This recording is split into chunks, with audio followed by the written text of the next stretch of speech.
রাত গভীর হয়ে গেছে। আমাদের সকলের অত্যন্ত শ্রদ্ধাভাজন হযরত আমাদের সামনে উপস্থিত। এই অবস্থায় কথা বলাটা একটা বেয়াদবির মতো মনে হচ্ছে। এরপরে যেহেতু নির্দেশ দেওয়া হয়েছে, আমি 2-4 মিনিটের মধ্যে 2-3টা কথা বলি, আপনাদের থেকে বিদায় নেব ইনশাআল্লাহ। হাদিসের একটু সামান্য একটু অংশ পড়েছি। আল্লাহ রাসূল সাল্লাল্লাহু আলাইহি ওয়াসাল্লাম ইরশাদ করেন, ইত্তাকিল মাহারিম তাকুন আ'বাদান নাস। তোমরা হারাম সমূহ থেকে বেঁচে থাকো, হারাম কাজগুলো থেকে বেঁচে থাকো, তাহলে সবচেয়ে বেশি ইবাদতকারী হয়ে যাবে। এই গভীর রাতে আমাদের ওয়াদা হোক, ইনশাআল্লাহ আমরা নফল হয়তো খুব বেশি না পড়তে পারলাম, তাহাজ্জুদ না পড়তে পারলাম, তো কোনো গুনাহ যেন আমাদের দ্বারা না হয়, এই ওয়াদা করতে পারি না ইনশাআল্লাহ। কয়েকটা গুনাহ খুব বেশি হয় আমাদের মধ্যে, এগুলো করতে করতে আমাদের কাছে গুনাহ মনেই হয় না। এর মধ্যে একটা হলো দাড়ি কাটা। দাড়ি কাটা কিন্তু কবিরা গুনাহ, হারাম, কবিরা গুনাহ। আরেকটা গুনাহ হলো গিরার নিচে, টাকনুর নিচে কাপড় পরা, এটা একটা বড় গুনাহ। আরেকটা হলো কোরআন শরীফ অশুদ্ধ পড়া। অধিকাংশে দেখা যায় কোরআন শরীফ পড়া অশুদ্ধ। তো বুজুর্গানে দিন বলেন, এই যে বড় বড় কয়েকটা গুনাহ, কোরআন শরীফ অশুদ্ধ করা, নামাজ ভঙ্গের 1 নম্বর কারণে হলো কোরআন শরীফ অশুদ্ধ করা, নামাজে অশুদ্ধ পড়া। এরপর গিরার উপর কাপড় পরাটাকে আমরা গুনাহ মনেই করি না, কিছুই মনে করি না, অথচ হারাম। হাদিস শরীফে ইরশাদ হয়েছে, মা আসফালা মিনাল কা'বাইনি মিনাল ইজারি ফিন্নার। এটা একটু নিচে যে কাপড় পরিধান করা হয় জাহান্নামে জ্বলবে। তো বুজুর্গানে দিন বলেন, এই যে 3টে বড় বড় গুনাহ, কোরআন শরীফ অশুদ্ধ পড়া, দাড়ি কাটা এবং গিরার নিচে কাপড় পরা, এই গুনাহগুলো থেকে বাঁচার চেষ্টা করলে আল্লাহ তাআলা হয়তো অন্যান্য গুনাহ থেকেও বাঁচার তৌফিক দান করবেন। আমরা এই গভীর রাতে ওয়াদা করতে পারি না ইনশাআল্লাহ এই এত মারাত্মক ধরনের গুনাহ, বিস্তারিত বলার সময় নেই, সংক্ষেপে বলছি যে দাড়ি কাটার গুনাহ ইনশাআল্লাহ আমরা করব না। কি বলেন ইনশাআল্লাহ? দাড়ি কাটবো না, কমপক্ষে 1 মুঠ 4 আঙ্গুল দাড়ি রাখবো। কি বলেন ইনশাআল্লাহ? আল্লাহ তাআলা সকলকে তৌফিক দান করুন। আশারুল মিনাল ফিতরা, মুসলিম শরীফের হাদিস। এই 10টা বিষয় সে ফিতরা। ইমাম নববী রাহমাতুল্লাহি আলাইহি বলেন, অনেক সঙ্গে অনেক ব্যাখ্যা আছে, অতি সংক্ষেপে একটা কথা বলছি।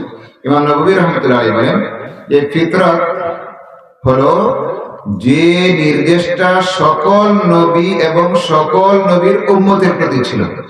তো দাড়িটা একটা ফিতরি বিষয়, এটা একটা ফিতরাহ এর অন্তর্ভুক্ত, অর্থাৎ এই নির্দেশটা সকল নবী এবং সকল নবীর উম্মতের প্রতি ছিল। তো এই যদিও আমরা বলি সুন্নাত, কিন্তু হুকুম হিসাবে বিধানগতভাবে এটা কিন্তু ওয়াজিব। এই ওয়াজিবকে আমরা ইনশাআল্লাহ পালন করব। কি বলেন ইনশাআল্লাহ? আল্লাহর সাথে ওয়াদা, ইনশাআল্লাহ আর কোনোদিন 1 মুঠের নিচে 4 আঙ্গুলের নিচে দাড়ি কাটবো না ইনশাআল্লাহ। আল্লাহ তাআলা সকলকে তৌফিক দান করেন। গিরার নিচে আর কাপড় পরবো না ইনশাআল্লাহ। এবং কোরআন শরীফ আমরা শুদ্ধ সুন্দর সহিভাবে পড়ার চেষ্টা করব। আল্লাহ তাআলা যেন সকলকে তৌফিক দান করেন। একটা আয়াত পড়েছি, এই এক মিনিট একটা কথা বলে আমি শেষ করে দিচ্ছি। একদম শেষ সময়, গভীর রাত, ফাকুলতু আস্তাগফিরু রাব্বাকুম ইন্নাহু কানা গাফফারা ইউরসিলিস সামাআ আলাইকুম মিদরারা। অনেক কথা বলা হয়েছে, এখানে বলতে চাই না, একটা কথাই বলে শেষ করেছি, সেটা হলো আল্লাহ তাআলা আয়াতে বলছেন, ওমা কানা আল্লাহু ইউআযযিবুহুম ওয়া আনতা ফীহিম। নবী, আপনি যতদিন আছেন ততদিন ব্যাপকভাবে আযাব আসবে না। ওমা কানা আল্লাহু মুআযযিবুহুম ওয়া হুম ইস্তাগফিরুন। আর তারা যতক্ষণ পর্যন্ত ইস্তিগফার করতে থাকে ততক্ষণ পর্যন্ত আমি ব্যাপকভাবে আযাব নাযিল করব না। আল্লাহর আযাব থেকে বাঁচার জন্য যে 2টা উপায়, একটা ছিল আল্লাহর রাসূল সাল্লাল্লাহু আলাইহি ওয়াসাল্লাম থাকা, তিনি তো আর আমাদের মধ্যে বিদ্যমান নাই। কি বলেন, আছেন উনি? উনি নেই। এই আযাব থেকে বাঁচার এই উপায়টা আমাদের আর নেই। একটাই উপায় আছে, সেটা হলো গুনাহ যেহেতু হয়ে যায়, গুনাহের জন্য ক্ষমা চাইতে থাকা, ইস্তিগফার করতে থাকা, আল্লাহর কাছে গুনাহ মাফ চাওয়া, হাঁটে দিলে তওবা করা, নিজের অতীতের গুনাহের জন্য অনুতপ্ত হওয়া। হাদিস শরীফে ইরশাদ হয়েছে, কুল্লুকুম খাত্তাউন ওয়া খায়রুল খাত্তাইনা তাওয়াবুন। তোমরা বনি আদম সকলেই গুনাহগার, তবে গুনাহগারদের মধ্যে সবচেয়ে উত্তম সেই ব্যক্তি যে নাকি আল্লাহর দরবারে তওবা করে। তো এই গভীর রাতে হযরত পীর সাহেব হুজুর দামাত বারাকাতুহুম আছেন, হযরত মূল্যবান নসিহত পেশ করবেন, দোয়া করবেন। ইনশাআল্লাহ আমরা খাঁটি দিলে তওবা করব, আমরা অতীতের সব গুনাহ ছেড়ে দিব এবং ভবিষ্যতে গুনাহ মুক্ত তাকওয়ার একটা জিন্দেগি, তাকওয়ার একটা জীবন গড়ার জন্য আল্লাহর দরবারে দৃঢ় প্রতিজ্ঞা করে একটা প্রতিজ্ঞা নিয়ে যাব। গতানুগতিক শুধু মাহফিল না, মাহফিলে আসলাম আর গেলাম এমন যেন না হয়। আজকের মাহফিল থেকে আমরা খাঁটি দিলে তওবা করে ভবিষ্যতে সমস্ত হারাম থেকে বেঁচে তাকওয়ার গুণ অর্জন করে পবিত্র জীবন যাপনের একটা অঙ্গীকার নিয়ে আমরা যাবো ইনশাআল্লাহ।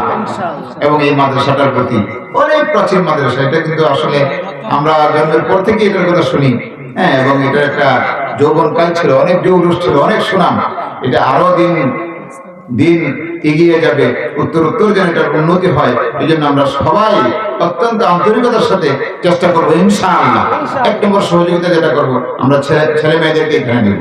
দ্বিতীয়ত আর্থিকভাবে সুপরামর্শ দিয়ে সার্বিকভাবে সহযোগিতা করব। আল্লাহ তাআলা যেন আমাদের সকলকে সেই তৌফিক দান করেন এবং এই প্রতিষ্ঠানকে যেন আমাদের নাজাতের ওসিলা বানায় দেন। আমিন। ওয়া আখিরু দাওয়ানা আলহামদুলিল্লাহি রাব্বিল আলামিন। আসসালামু আলাইকুম ওয়া রাহমাতুল্লাহি ওয়া বারাকাতুহু।